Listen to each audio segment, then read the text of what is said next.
Hello students, कैसे हैं आप सभी। Welcome to the channel. तो आज हम पढ़ने वाले हैं आपकी किताब आरोह गद्य खंड का पाठ 13, जिसका नाम है काले मेघा पानी दे, जिसे लिखा है धर्मवीर भारती जी ने, जो कि इसके लेखक हैं। ये जो पाठ है ये एक संस्मरण है। संस्मरण क्या होता है? आपकी यादों में छुपा हुआ कोई किस्सा होता है, जब उसको लेखक लिखता है तो उसे हम संस्मरण कहते हैं। तो धर्मवीर भारती जी जब 16 से 18 की उम्र के थे, उस समय उनके सामने जो वाकया हुआ है उसको उन्होंने इसमें दर्शाया है। ठीक है, तो इस पाठ में अगर हम देखें तो विज्ञान और लोगों के विश्वास, जैसे जो कॉमन लोग होते हैं, गांव के जो लोग होते हैं, उनके कुछ माने हुए विश्वास होते हैं, कुछ लोग इन्हें अंधविश्वास भी कहते हैं, उसके बीच का जो द्वंद्व है उसे दर्शाया गया है। वो कहते हैं कि जब वो उस उम्र में थे तो उनका जो गांव था, उनका जो कस्बा था, उस समय क्या होता था, जेठ और आषाढ़ यानी जब गर्मी का महीना आता था तब पानी हर जगह ख़त्म हो जाता था। यानी कि सब कुएं सूख जाते थे, खेत जिनको पानी चाहिए बिल्कुल खेतों में पानी नहीं है, पूरी ज़मीन सूख चुकी है, सब बंजर हो चुका है। इस तरह के हालात वहाँ बन जाया करते थे।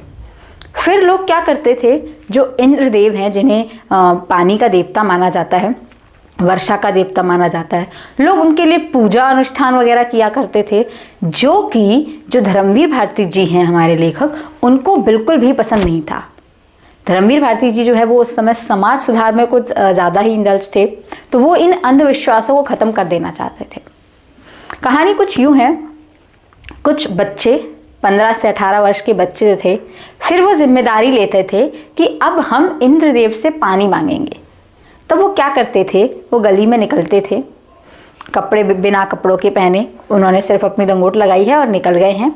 ठीक है, पूरी गली में पानी मांगते हुए।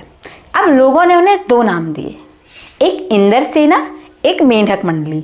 अब मेंढक मंडली नाम उन्हें उन लोगों ने दिया जो उन्हें पसंद नहीं करते, क्योंकि वो उछलते कूदते रहते हैं, गाते बजाते गलियों में घूमते हैं, इसलिए उन्होंने उनका नाम दे दिया मेंढक मंडली। अब जो लोग इस विश्वास में मानते हैं उन्होंने इसको नाम दिया इंद्र सेना, यानी कि इंद्र की सेना जो कि पानी मांगने आई है। अब ये लोग गलियों में जाते थे, एक घर के सामने रुकते थे, वहाँ चिल्लाते थे कि हे माई पानी दे, इंद्र सेना आई है, यानी कि इंद्र की सेना आपसे पानी लेने आई है, उनको पानी दे दो। अब फिर वो लोग क्या करते थे, जो उन्होंने पानी बचा कर रखा है, यानी इतनी भीषण गर्मी में जहाँ कहीं पानी नहीं है, उन्होंने बरसात के दिनों में जो पानी जमा करके रखा है कठिन दिनों के लिए, वो उस पानी में से भी एक घड़ा भर के उनके ऊपर उछाल देते थे। फिर वो लोग जो पानी से जमा हुआ कीचड़ है, बनता जो कीचड़ बना हुआ है, उसमें लौटते थे, अपने आप को गंदा करते थे, फिर दूसरे घर के सामने जाते थे, और फिर उनके यहाँ भी यही होता था। जब धर्मवीर भारती जी ये देखते थे, उन्हें लगता था कि ये कैसी पानी की बर्बादी है, यहाँ इंसान के पास उनकी ज़रूरतों के लिए पानी नहीं है और यहाँ ये लोग इस तरह से पानी बर्बाद कर रहे हैं। क्या इस तरह से पानी मांगने से क्या इंद्रदेव खुश होंगे? क्या सच में कहीं ये इंद्र की सेना है जो इनके मांगने से पानी मिल जाएगा? ये तो पानी की सरासर बर्बादी है। धर्मवीर भारती जो थे, उनकी एक जीजी थी। जीजी यानी उनका उनसे कोई रिश्ता तो नहीं था, पर वो उन्हें अपना छोटा भाई मानती थी, उनके गांव में रहती थी।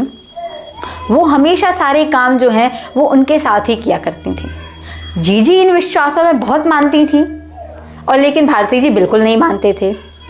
लेकिन जीजी के जब भी कोई पूजा पाठ या अनुष्ठान करती थी, वो उनको अपने साथ ले जाया करती थी।